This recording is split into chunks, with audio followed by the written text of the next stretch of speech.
Social media active అయిన తర్వాత Facebook స్టార్లు, ఇన్స్టాగ్రామ్ స్టార్లు, మనోడు నన్ను యూట్యూబ్ స్టార్, వీడు ఎవనోని పిలుచుకోవడము, ఇంటర్వ్యూలు వేయడము, అట్లా ఫేమస్ అయినాడు వీడు.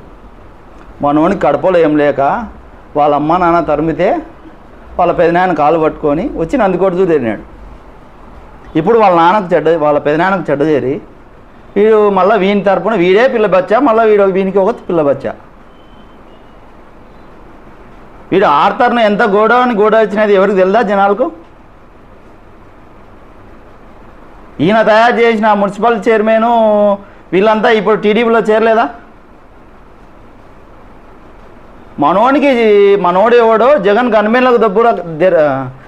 గన్మెన్లకు ఎవరో తెలియక దొబ్బేసినారు వీడిని ఎయిర్పోర్ట్లో.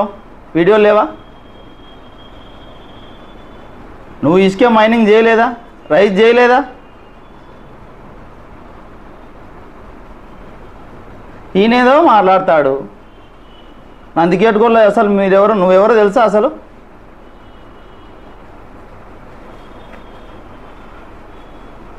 అసలు మీ పెదనాన్న లేకుండా నువ్వు ఉండేటోనివే?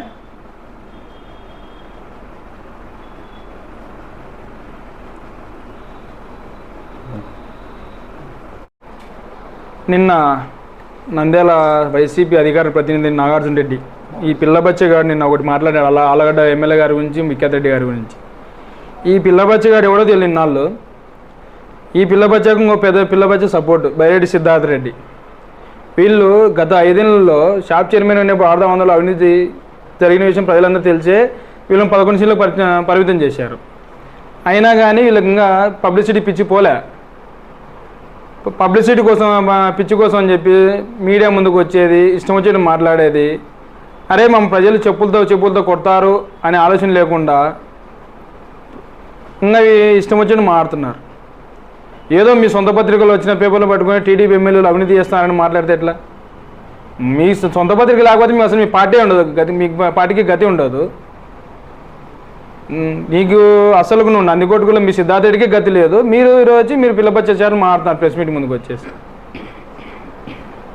అరే నాగార్జున రెడ్డి గారు, మీరు మాట్లాడేటప్పుడు కొంచెం ఏదైనా తెలుసుకొని మాట్లాడండి. పేపర్లు వచ్చినాయి, మీడియాలో వచ్చాయి అనుకుంటారు. పేపర్లో మీ సొంత పత్రికలు వచ్చిండొచ్చు. అవన్నీ ఇక్కడ జరిగింది నేను వచ్చి చూసాం, అలా కూడా జరుగుతుండేది. మీ నాయకుని మాదిరి పబ్లిసిటీ పిచ్చి కోసం అని చెప్పి ప్రజలను ఇడిచిపెట్టి ఊర్లో మరి తిరగట్లే మా నాయకులు. ప్రతిపక్షంలో కూడా అలగడ్లో ఉండి కార్యకర్తల కోసం 10 కార్యకర్తలను కాపాడుకున్నారు. మీ నాయకుడు ఎక్కువ ఉన్నాడు ప్రతిపక్షంలో. ఇప్పుడు నందికొట్టుకు తప్ప అన్ని ఊళ్ళు తిరుగుతున్నాడు. ఏమన్నా నందికొట్టుకులో కొడతారు కాబట్టి ఏమో. సొంత అక్కజోళ్ళకి పోతే నంద్యాల ఎంపీ గారి గురించి ఇష్టం వచ్చి మాట్లాడతాడు. ఆమె దగ్గర పోతే కొడతా ఇప్పుడు నందికొట్టుకు పోతే. అందుకని ఊరిచ్చి ఊరి పెట్టి తిరుగుతున్నాడు. ముందు మీ నాయకులు ప్రతిపక్షంలో మీ కార్యకర్తలను కాపాడండి. వాళ్ళు తప్పులు చేసిన ముందు నీకే గతి ఉండదు. ముందు మీ నాయకుడు 600 చేసిన అవినీతికి ఆల్రెడీ ఎంక్వైరీ జరుగుతుంది. అది తెలిసి జైలు పోతాడు. ముందు మీ నాయకుని కాపాడుకోండి. ముందు మా తర్వాత మా గురించి మళ్ళీ మాట్లాడతారు. టీడీపీ కార్యకర్తలు ఏదో చేస్తాము, చించుతాం, పొడుస్తాం అంటారు గవర్నమెంట్ వస్తే. మీరు పొడిచేయాలి, గవర్నమెంట్ రావాలి. ఆల్రెడీ గవర్నమెంట్లో ఉన్నాం, మేము పొడిచాం గురించి మిమ్మల్ని రప్ప అంటారు కదా మీరు. మేము కేసులు పెట్టాలంటే 5 నిమిషాలు కేసులు పెట్టిస్తాం. కానీ మేము ప్రజల కోసం, ప్రజా సంక్షేమం, అభివృద్ధి పైన మేము పనిచేస్తున్నాం. మీలాగా కేసులు, కార్యకర్తలను ఇబ్బంది పెట్టేది, పోలీసులు చెప్పి కొట్టించేది మాకు అలవాటు లేవు. అట్లాంటి గుర్తుపెట్టుకోండి. ఒక మంచి గురించి మాట్లాడేటప్పుడు మన గతంలో ఏం చేశాం, మన పరిస్థితిని తెలుసుకొని మాట్లాడితే బాగుంటుంది.